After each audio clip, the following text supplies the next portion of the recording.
afternoon here at Detroit, Michigan.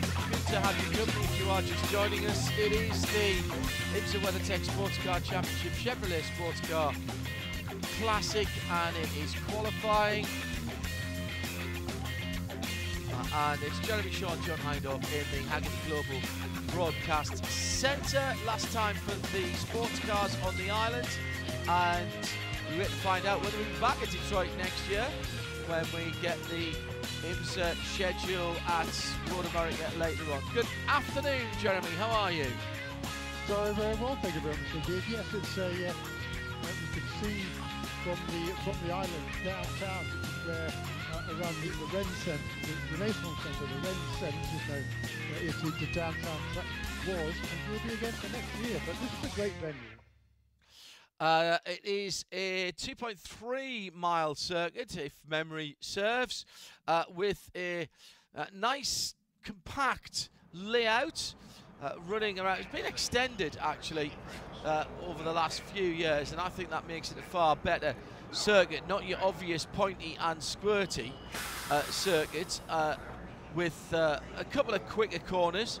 Obviously the signature James Scott Memorial fountain, lots of pictures around that, and whatever else we think about racing here at Belle Isle, what you can say, Jeremy, is over the last couple of decades really, over $20 million has been put into this area to bring it back into use by the good burghers, the good citizens of Detroit, and make it a public park again, a facility again. And the Penske organisation and Penske Events have done a cracking job in reinvesting in this along with the city of Detroit.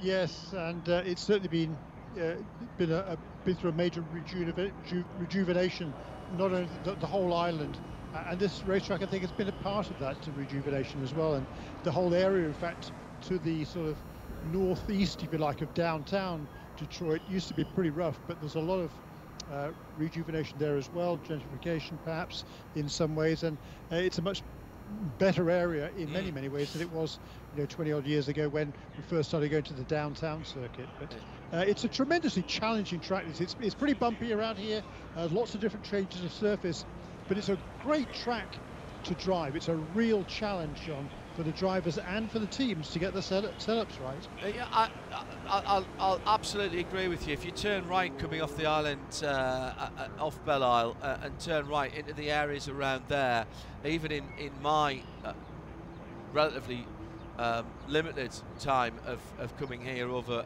the last decade or so, the changes that have been made around there, the eateries, the neighbourhoods have been smartened up. It's really quite a lovely place now. Plenty of green around as well.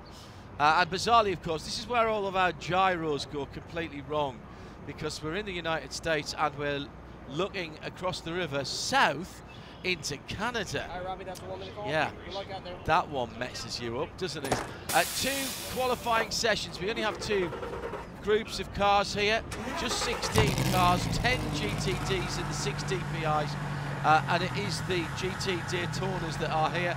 Remember, it's Le Mans qualifying weekend, or Le Mans test weekend this weekend, so quite a lot of the works teams and drivers are there. There's a fair few that are going to be jetting off from here or from the south of France, where there's the 1000 Ks at Paul Ricard, so a very busy weekend for endurance drivers, and with, as I said, 10 cars here. This is the biggest category for GTD, and this a round of the Sprint Championship, Jeremy, for the GTDs.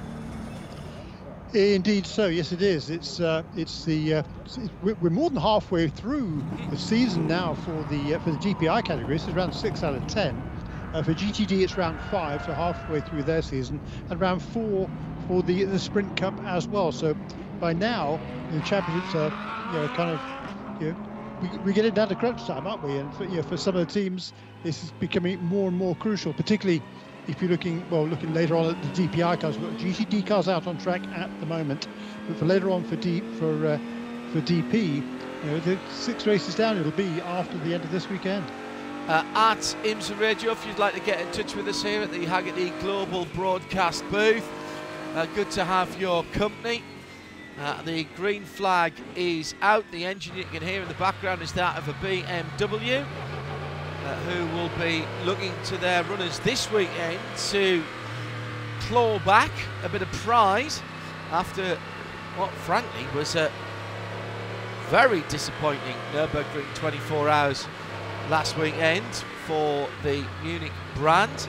Came into the event as favourites, but with some bad luck and a few accidents, they didn't get any kind of result that they wanted. That went to Audi. Audi not here, of course, not represented now in North America in GT racing in IMSA competition. TCR's in the Michelin Pilot Challenge. We'll see them at Watkins Glen at the end of the month for the Salem 6 Hours, which is the next event on the schedule.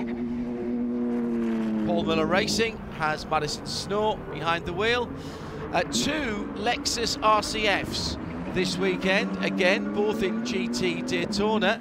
Frankie Montecalvo in the 12 and Roman De Angelis in the number, and Kyle Kirkwood in the number 17. Kyle Kirkwood doing double duty with IndyCar this weekend. And some good news for Kyle coming through, Jeremy, about his future. Yeah, more good news coming from Kyle Kirkwood. First of all, a stunning fastest overall he was at a practice session that concluded only, what, 40 minutes or so ago here. The first practice session of the weekend for the NGT IndyCar Series. Fastest of all for AJ Foyt Racing, so that's a feather in his cap. And of course he was quickest also in the second practice session for IMSA earlier on this afternoon, so he's having a tremendous day so far. He will be qualifying at number 17 car. It would have been driven otherwise by Jack Hawksworth, but he had, I guess, had a motocross accident. Silly bugger, to be honest, and has hurt himself. So best wishes for a speedy recovery, Jack.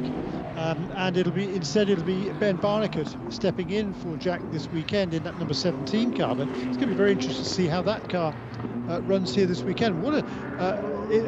It's a heck of a challenge to hop from one of these cars into an Indy car and then back again, all in the space of an hour, a couple of hours. Thank you very much indeed to our dedicated camera operators and of course all of our technical crew from NASCAR Productions. Richie Barsili giving us the vision today, and if you're joining us in the US or further afield, no blocks, no brakes, no charge for qualifying, and we're delighted to have you in. Just getting up to speed at the moment with the drivers feeling their way in. Hello also to Laurie, Sarah and Adriana, who are part of Keith D'Alessandro's team up in Charlotte this weekend. Without them all working together as a team, we couldn't see all the way around the circuit. Stephen McAleer goes to the top for Team Korthoff and the number 32 Mercedes AMG. It's Robert McGuinness for Carbon with Peregrine Lamborghini, the dark grey car with the green highlights. Ryan Hardwick for Wright Motorsports in the number 16 Porsche, the light blue car. Frank Montecalvo, and he's next up. Russell Ward in the Winward Racing number 57. Sorry, Jeremy, go ahead. Well, that Team Korthoff Mercedes, car number 32, it was also fastest in the first practice session this morning. That was with Mike Skeen at the wheel, but with Mike having skipped the race at, which race did he miss? Was that Laguna, wasn't it? WeatherTech race for Laguna Seca. He had to miss because he had a positive COVID test. But his regular season co-driver, Stephen McAleer, leads the championship coming into this round. He's 12 points ahead of the number 16 Wright Motorsports Porsche of Ryan Hardwick and Dan Halen. And for that Team Korthoff Motorsports team, that's a pretty remarkable effort, given that it's its first full season campaign. Just did a few races last season to kind of get ready for the 2022 season, of various upheavals that took place over the winter months. But boy, they've been absolutely superb all the way through this season. And Steve McAleer not only leading the points, but fastest in the early stages of this session. Who have we not mentioned? Robbie Fawley's in the Turner Motorsport BMW M4 GT3, the number 96 car, and Aidan Reid for Rick Ware Racing in the NSX. That's the former Gradient chassis, the number 51 car. And I think that's everything. Oh, Madison Snow, of course, in the number 1. He was first out. 1:32.272, Jeremy. How does that compare with what we've seen in previous years here on Belle Isle? Yeah, that's the lap record here in these cars was set a few years ago, actually back in 2018 by Brian Sellers at 1:28.9.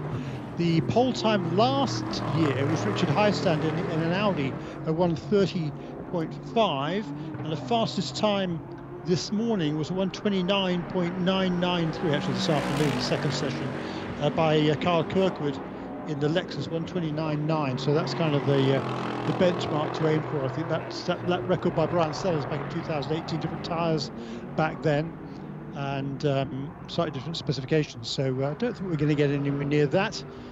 So that 1:29.9 early this afternoon, the fastest time of the day so far. 1:31.1 so far for Stephen McAleer. Last time around, spin for the blue and yellow number 96 of Robbie Fawley, who just improved to 5th position in his BMW M4 GT3. He's down at the far end of the circuit, and can he get that car moving? I think he had some forward motion there. He's turn 3, isn't it? It is, yeah, turn 4, yeah, I think. 3. Yeah, 3. He's gone straight on. Turn 3 into turn 4. Moving again now. Now he comes through onto the waterside run. That's Strand, isn't it? As he heads through down towards the Scott Fountain.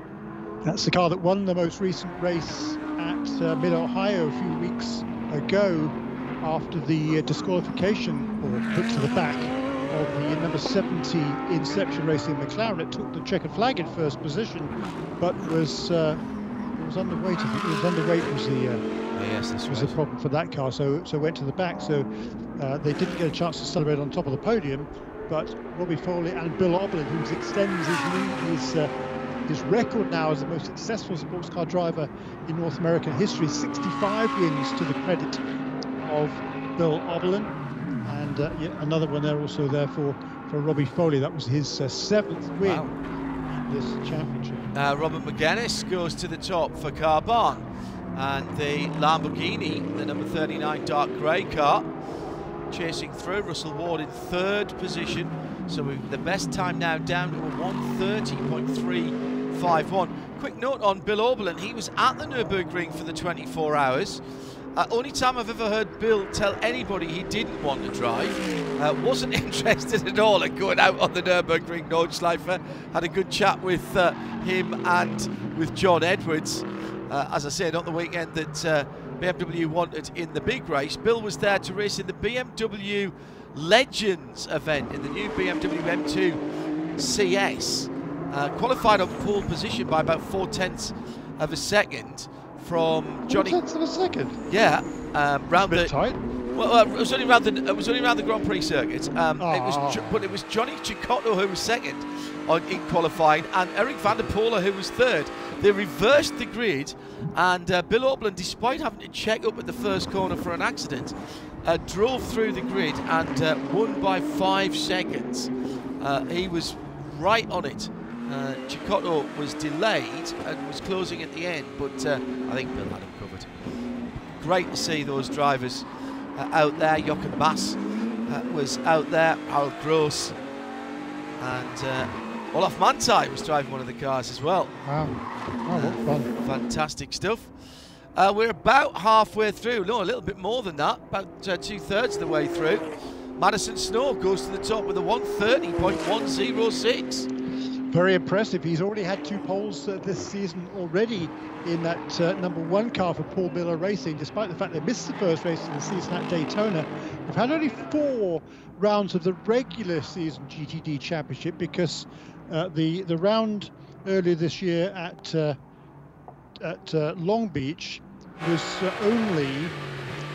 counted toward points for the Sprint Cup. So that's why the slight discrepancy there. Yeah, the Sprint Cup and the Endurance Championship coming together from basically IMSA responding to what the paddock were asking for. Some people wanted to do just the shorter races. They introduced the Sprint Cup a wee while ago, and then it made sense to introduce the Endurance Cup as well. And we have got teams like, in fact, Gradient with their NSX. They did the Sprint Cup last year, they're doing the Endurance Cup this year, so they'll have done a full season but spread it over 2 years basically. Yeah, I think that's a great thing, isn't it, about what IMSA has done here with the Sprint Cup and the Endurance Cup as well. I really like that, and clearly so does Gradient Racing. And we've seen the Peregrine Racing team do a sort of similar thing as well. You know, they did just one of the series last season, and then this year they're doing the whole campaign. That number 39 car, Robert McGinn, is sharing the Lamborghini with Jeff Westphal, who's one of very few drivers who've won here on these streets in this field this weekend. Another new Madison best. Snow quicker yes, again. Wow, he's gone quicker again. He's found about just on a half a second there, and he's a tenth and a half ahead of Carl Kirkwood. Roman De Angelis just 3/1000ths of a second further back. 82 thousandths further back from that in fourth is Frankie Montecalvo. The top five, when you add Russell Ward in, separated by a quarter of a second until Roman De Angelis blows through at a 29.3 for Heart of Racing Aston Martin and goes to the top by almost 2/10ths of a second. Huge lap from Roman De Angelis. Yeah, and that's only 4/10ths of a second away from Brian Sellers' outright GCD record here back from 2018. So very good effort by Roman De Angelis. But now Kirkwood goes quicker again. 1:29.363 for Carl Kirkwood from Florida. Roman De Angelis, this is his home racetrack. He's Canadian. He lives south of here, as you were saying, John. Despite the fact we're in America here, not Canada, but Canada is, as you said a few minutes ago, south of here, and he lives in Windsor, Ontario, just across the Detroit River here. So knows this place well. He comes over here regularly to the Detroit area for various sporting events and whatever else, and to fly out of here as well primarily. But he's eclipsed at the moment there by Carl Kirkwood, back to the front in that kind of a 17 for Vassar Sullivan. Now where is Madison Snow? Just coming to the start-finish line now, goes across the line and goes back to the top. Well, that's impressive. That's very impressive from the young man from Utah. And that is a 1:29.266. It's tightened right back up at the top again. Top four, Jeremy, within a 10th of a second or thereabouts. Fantastic. Really, really tight up there. Madison Snow, he's got this qualifying nailed, hasn't he? As we said earlier on, he's already got 2 poles this season. Looking for number 3 here. We always talk about balance of performance in GTD and the IMSA series in general, where the cars are kind of kept as closely matched as possible by the IMSA technical team.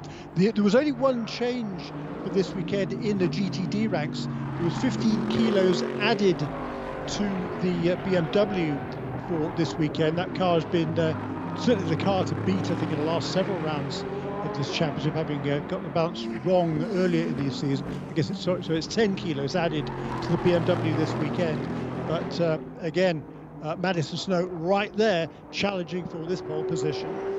Now let's watch the other cars come through. We've only got 30 seconds left. Remember, if you are on a lap, you will get to keep it. Montecalvo goes through and somehow squeezes in between Carl Kirkwood, his teammate, and Madison Snow. Top 3 now celebrated. Well, we can celebrate it. They are separated by a third of a 10th of a second.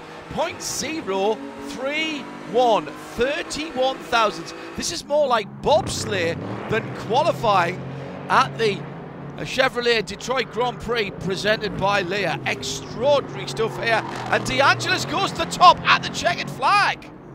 Yeah, by 0.072. Man, this is like Kirkwood coming up now towards the line. He comes around turn 14 and he will take the checkered flag in moments. Let's see where the time goes. He goes to the top. Kirkwood, a 129.096. What a great lap by the Floridian there. Wow. Meantime, we're waiting to see what Madison Snow's doing. He's just coming down the strand towards turn 7, that hard right turn in towards the hospitality units, and looping around the back of the fountain there, the James Scott Memorial Fountain, as he heads into the 3rd and final sector now. He's done a decent middle sector. Robert McGuinness is into the pits. He'll be no better than 6th. Still cars out there. Russell Ward still out there. Frankie Montecalvo out there. Ryan Hardwick pits for Wright Motorsport. Porsche not going so well here, sitting down in 10th and almost 2 seconds away from the best time. Here comes Madison Snow across the line now and goes through and does not improve. So he will be on the inside of row 2, and it will be Kyle Kirkwood for Vassar Sullivan in a 1-4 for Lexus RCF, who will take the pole position. Lexus, Aston Martin, BMW, Lexus, Acura, Lamborghini, your top 6. Best of the Mercedes AMG GT3s, Russell Ward for Winward in 7th. Alongside him will be Stephen McAleer. Then Turner Motorsport and their BMW, and the Porsche of Wright Motorsports right at the back of the field. Wow. Stunning effort from Kirkwood. This is his 2nd pole position. He's only his 8th start in the IMSA WeatherTech Sports Car Championship, but had the pole at Watkins Glen last season in the long distance races, which I think he's probably planning on being at the Glen in a few weeks' time as well. That was a tremendous lap by Kirkwood, and yeah, what a day it's been for him. He was fastest in the 2nd session this afternoon in this car, then hopped into AJ Foyt's IndyCar, fastest of all in that section, again by milliseconds, take over Pato Award, and now hops back in the Lexus and puts that on the provisional pole position. He's going to get through tech, of course, but what a great lap that was from Kyle Kirkwood. He is just riding the crest of a wave. He has been for the last several years, hasn't he? He was an absolute, he blitzed the road to Indy. He became the first driver to win all 3 steps on the road to Indy: USF 2000, Indy Pro 2000, and last year in Indy Lights, during which he won both races here at the Raceway on Belle Isle. So he loves this racetrack, but that was a tremendous lap, and he will be absolutely over the moon with that one. Well, if you are just joining us, what a session that was. GT Daytona, and your top 2 in a 1/10 of a second, and your top 4 separated by around about 2/10. So provisionally then it will be Lexus RCF GT3 and Vassar Sullivan's Kyle Kirkwood on pole position. Got to get through tech, as Jeremy rightly says. And he is very happy indeed. Had time to change his race suit and adjust himself from driving the IndyCar earlier on. I did it at Watkins Glen. This is my only 2nd attempt to qualify a car in WeatherTech, and I've gotten twice.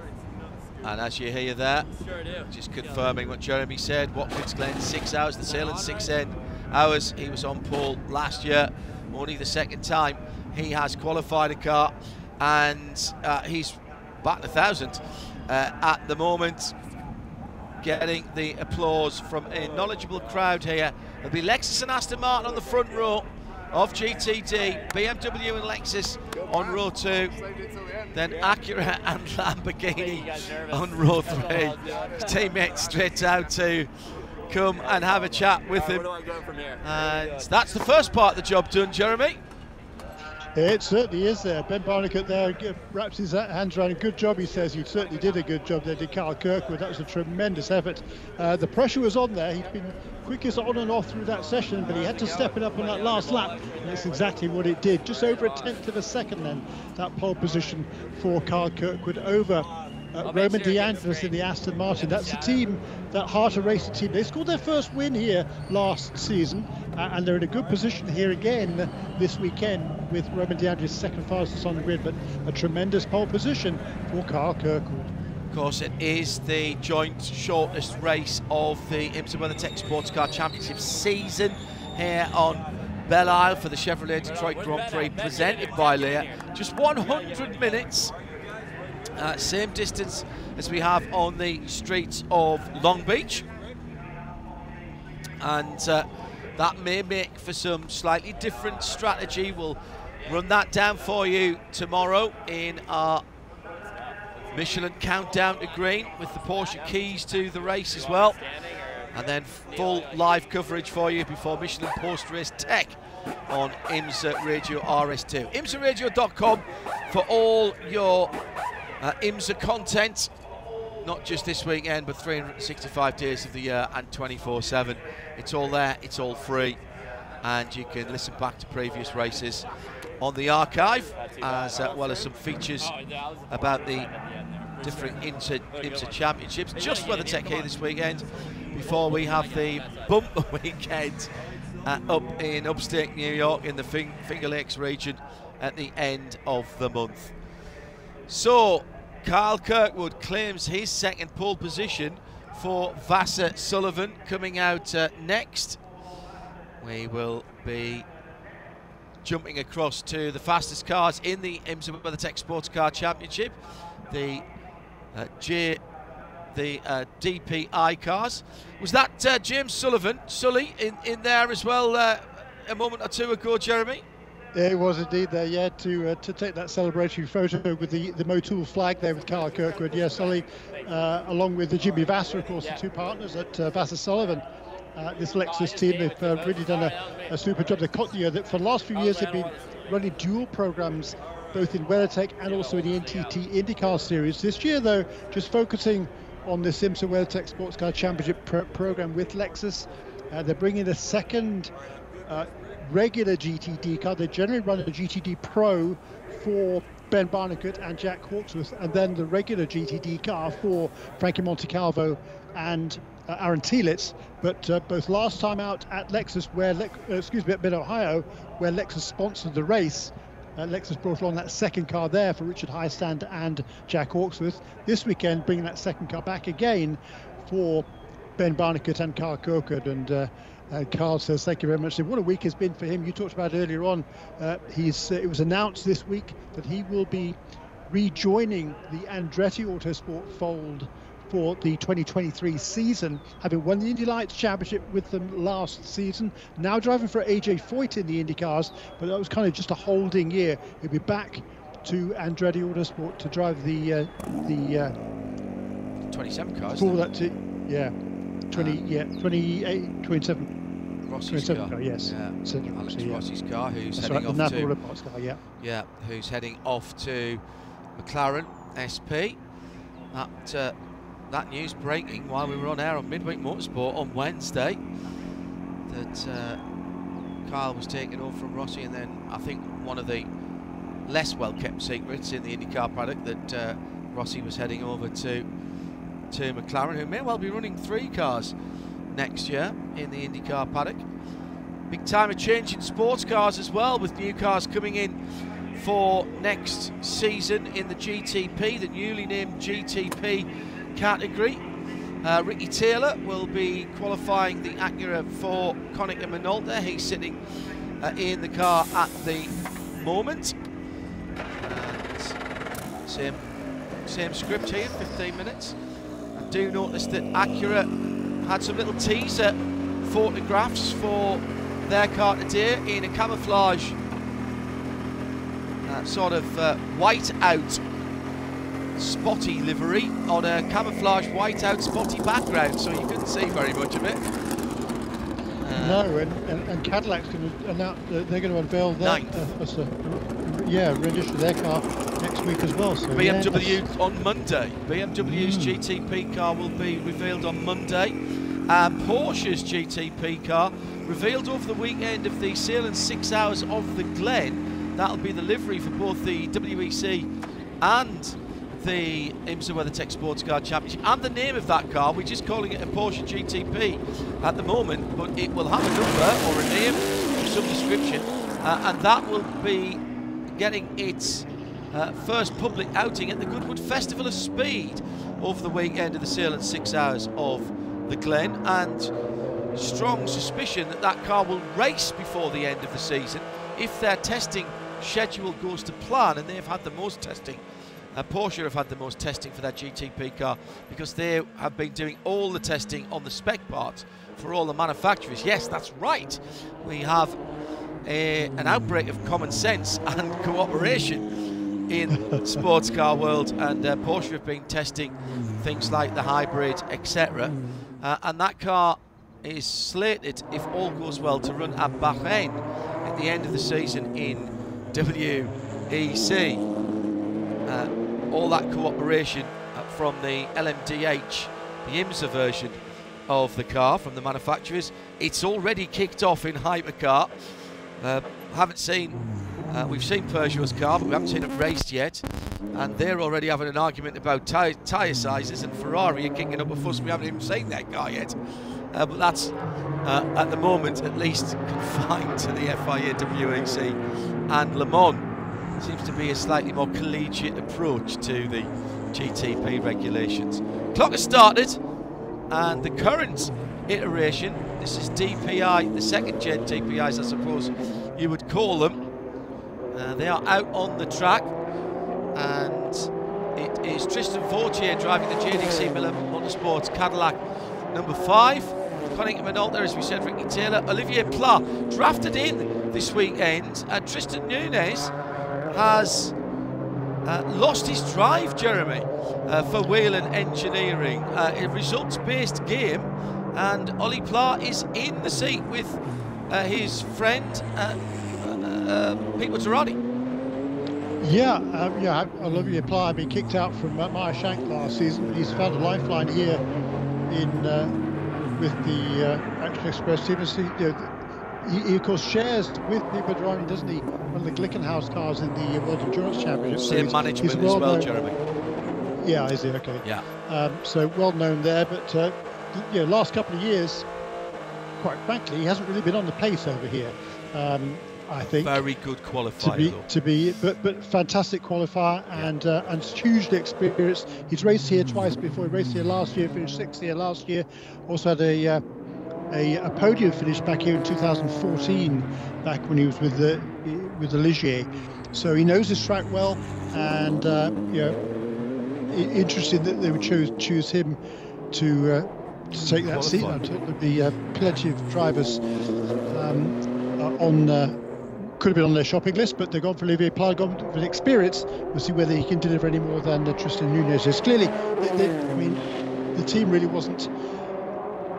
didn't appear to be giving Tristan much an opportunity. He drove the first few minutes of each of the last couple of races, and then they pulled him out,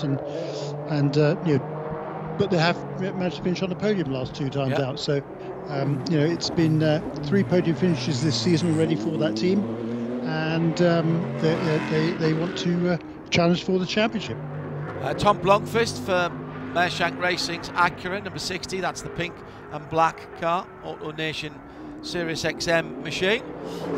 Tristan Vautier for JDC Miller Motorsports. Can't remember if I said that. I think I did. And Ollie Pla goes straight to the top with a 1:26.948. He's particularly good normally in places like Watkins Glen, where the surface in recent years has been a bit smoother. Tristan Vautier goes to the top now with a 23, is that? Yes, 1:23.640. Yeah, so we're still 4 seconds probably away from where we would be in qualifying. Fastest time of the day so far was set in the second session by Sebastian Bourdais in a 01 Cadillac, a 1:19.307. Fastest time in the first session was the sister car, Earl Bamber, a 1:20.1. And that 1:19.307 by Bourdais was faster than the existing lap record here for these cars, which was Juan Pablo Montoya back in 2019, a 1:19.373. So I think that record is going to take a beating here this afternoon, John. Yeah, absolutely agree. It's Jeremy Shaw and John Hindhaugh in the Haggerty Global broadcast booth with just on 10 minutes still to go. Mustang sampling number 5, just heading through down the long straight towards turn 3 and 4 before heading out towards the river. And Strand, so quick down there before sweeping in. Actually, he's a bit further round than I thought. He's just gone by the start-finish line and past the commentary positions there, where they seem to be pointing straight at us before they turn in. Vautier goes quicker again, 1:21.6.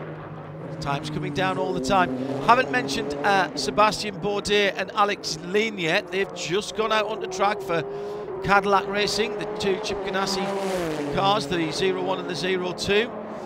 They have just come out onto the track, so taking a wee bit of time, maybe trying to do a different warm-up procedure for their Michelin tyres, but the teams can't touch the cars in these 15-minute sessions, so you go out with the fuel that you're going to use and you put the tyre pressures in that you're going to use, so you've got to get your starting temperatures and pressures absolutely spot on, Jeremy. Yeah, and I mean, it is so competitive in DPI that you want to take advantage of every opportunity you can. If you go out a little bit later on, you put a little bit less fuel on board. There's 3 laps less fuel, perhaps, on board the two Ganassi run Cadillac Racing entries, the 01 and the 02. They sat out the first 5 minutes of this session, so therefore it's just 10 minutes for them for their qualifying. That's plenty of time to get these Michelin tyres running at their optimal. So we're going to see what times we can see here. There's only 6 cars out on the track right now, so traffic certainly shouldn't be a problem. I don't want to hear that excuse from any of the drivers. You've got plenty of time around this 2.35 mile circuit to get yourself some clear running. And but the lap times are certainly going to come down to the last couple of minutes in this session. Time's just going faster and faster. First guy in the 19s then is Ricky Taylor in the Acura car number 10 at 1:19.6 for him, 1:19.7 for the Tom Blomqvist, who this is his first time here at the Raceway on Belle Isle. I believe this is the only track on the schedule in which he has not raced previously. That's Tom Blomqvist in car number 60. Halfway through the session, and the number 1 Cadillac, that's the Cadillac with the black front and the lighter coloured rear. I hesitate to call it white, it's kind of a chalky colour. Heading down again with the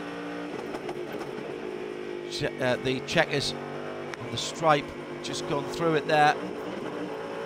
Vautier has just gone through and did improve, 1:20.3. Waiting for the 01 to come through now. There's he, just down at turn 6 at the moment, about to go through turn 7 onto the waterfront. The blue and black number 10 is the Konica Minolta Acura. That's the quickest car at the moment with Ricky Taylor with that one, 19.6. But he's not... Oh, he has just improved. I was going to say he's not going to improve this time around.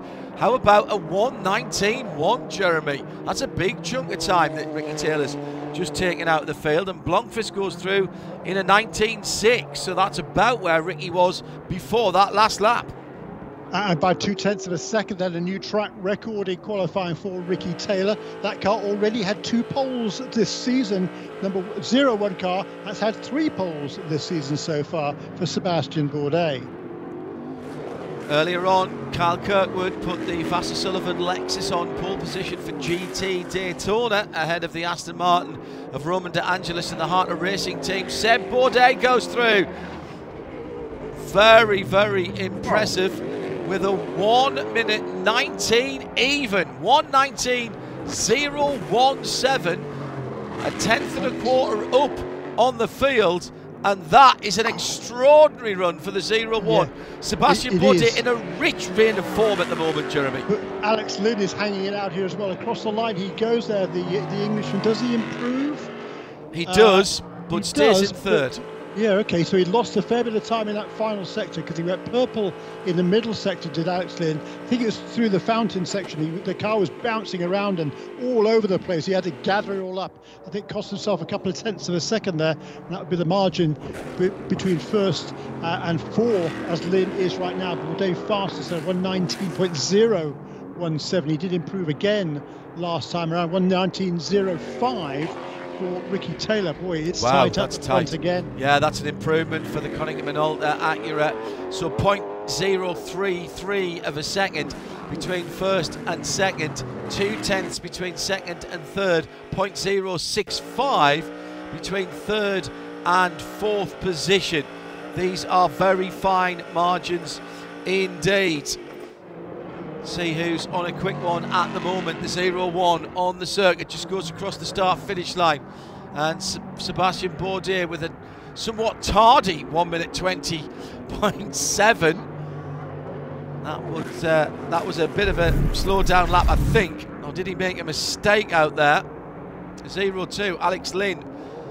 Oh, had a big wiggle and ran on into the 7th corner, the right-hander, heading into, if you like, the arena section round there, where there's an awful lot of hospitality just before you get towards the fountain section. And actually, it was a pretty fine save. Oh, and into the wall a moment or two ago for Sebastian Bourdais, I think, in the 0-1 Cadillac from Chip Ganassi Racing, Jeremy. That was at turn 2, and that looked pretty substantial, a pretty substantial hit. Yeah, was that Bourdais again? I think it was. Maybe, yeah, it could well, because he was slow in the first sector there, 27.8 on this lap. So it was Lynn that ran long in 7 in the O2 car, but I'm pretty certain it was the other one that went into the wall. Look on the right-hand side of that black and chalk-coloured Cadillac and see if there's a little bit of a stripe on the right-hand side of that car.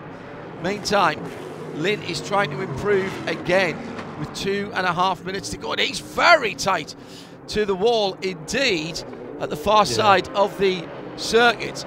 Yeah, I think he realised I think he's lifted off there, because I think he realised he was about to crash that car, so he's kind of called it quits. Turn 12 that was for Lynn. Right, let's go back and just, oh yeah, that's quite a substantial sideways blow on the wall for Sebastian Bourdais. It's exceptionally bumpy there. There is a bridge over a watercourse, and he just lost it, and it was the right rear that got into the wall. It was a sideways hit, but he's been very fortunate there, Jeremy. He's white-walled the Michelin tyre. It's quite stylish, in fairness, but he's, I think, still got everything pointing in the right direction. Yeah, that's pretty amazing, isn't it? Yeah. He's had a lot of success here in the past. He's won twice in the IndyCars around here as Sebastian Bourdais, so he knows his way around this racetrack. And he's looking good here still at the moment. It's only 0.033 that he has in hand over Ricky Taylor. But Taylor hasn't given up yet, has he? He's still got 1.5 minutes remaining, so time for one more full lap. At IMSA Radio, if you'd like to get your comments in front of Jeremy and me. And Plar on a quick one there. Was he held up a little bit by the 0-2 of Alex Lynn as they were heading back to the start-finish line? Here comes Plar. Don't think he's going to improve. Wow, Blomqvist does though. Wow. Wow. 18.92 for Tom Blomqvist. That's not bad for your first time here on this racetrack, and Mike Shank is pretty pleased with that one, as he should be. That was a great lap by Tom Blomqvist. 1:18.928, the first sub 1:19 lap in a sports car around here on this configuration of the racetrack, in DPI trim at least. And wow, is Blomqvist looking here at his first ever pole position? Sebastian Bourdais trying to fight back, and he will fight back. He goes to the top. How about an 18.818? Another 10th taken away. He's flirting with the concrete walls here on Belle Isle for the Chevrolet Detroit Grand Prix, presented by Lear for 2022. And Sebastian Bourdais then will not be denied Vautier goes through, takes the checkered flag as the time has elapsed. He'll be no better than 5th position in the JDC Miller Motorsports Cadillac. It's 1 Cadillac against 2 Acuras. Make that 1 Acura now, because Ricky Taylor's gone through with the Connington Minolta number 10, the black and blue car. He's going to be no better than 3rd. He did improve on that last lap to an 18.9. He's within a 1/10 of a second of Tom Blomqvist, who peels off into the pits. It's now only going to be the wheel and engineering car of Olivier Plat who could possibly do something to move himself up. He's 1.6 seconds away at the moment. Can he get closer to the front of the field? He moves up 1 position with a 120.298. He's into 5th position in the red and white number 31. Blomqvist took the checkered flag in the pit lane, and we have a new fastest qualifying time here on Belle Isle on the final visit by sports cars to this great circuit, and it belongs to Sebastien Bourdais in the 01 car, and it is a 1:18.818. Not sure what's happened to and he spun it on his slow down lap, I think, Sebastien Bourdais. So takes pole position, Jeremy, and then loops it. I'm not sure it was a slowdown lap. No, he was pushing. Yes, he hasn't taken the checkered flag. I Correct. apologise, Jeremy. You are right. So he was coming to 1 more lap and just looped it coming out of turn number 11 on the far side of the track. Peter Barron watching on there down in the pit lane. Yeah, he's going to reverse it down the racetrack here. He hasn't caused a red flag, so he's going to be able to keep that lap. I think the checkered flag is out now, so no worries there. He did a heck of a job not to hit the wall, didn't he? This is a very unforgiving street circuit. Most street circuits are unforgiving, but this one certainly is here with the bumps and everything else. But Bourdais managed to keep it off the wall, and that's yet another pole position for the qualifying expert. His 4th pole of the season then for Sebastien Bourdais. He's 6th in total, and that car already has scored more points than anybody else in the qualifying system, in the new point system that awards points for qualifying for the last 2 years. The bad news is they keep on finishing in last place in the race, so they need to translate this into a victory tomorrow, John. Yeah, and my apologies, he spun coming into that area at turn 7, not coming out at turn oh no, I was right the first time. Don't doubt yourself, Find off. Now he peels off into the pit lane behind the advertising hoardings and will head down for the festivities and to get the commemorative photographs taken. So in GTD, it was Lexus RCF GT3 from Vassar Sullivan, the number 17 car, on pole position for the Chevrolet Detroit Grand Prix, presented by Lear here on Belle Isle for 2022. But top of the shop and claiming overall pole position in DPI and leading the field to green tomorrow afternoon will be the Cadillac Racing Cadillac DPI, the 01, the Chip Ganassi run car. And it is Sebastien Bourdais who has blitzed the qualifying record. I reckon, what, 4 cars, Jeremy, under the previous qualifying record. That is pretty remarkable, isn't it?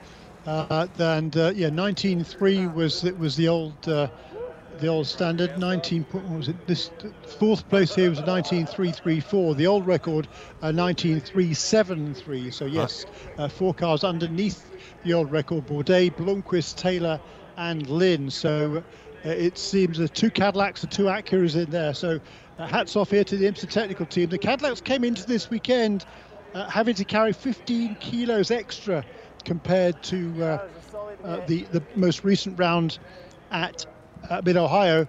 But it doesn't stop Bourdais, does it? He comes away with a magnificent pole position. He had to work hard for that one.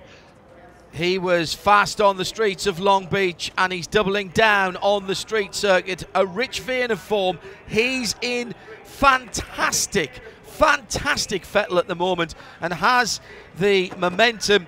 He'll lead the field away tomorrow for the Chevrolet Detroit Grand Prix presented by Lear, and you'll see it and hear it all live here on IMSA Radio. Thanks very much to Jeremy Shaw, who joined me, John Hindhaugh, in the Haggerty Global Broadcast Centre with Cadillac Racing on pole position in Motor City.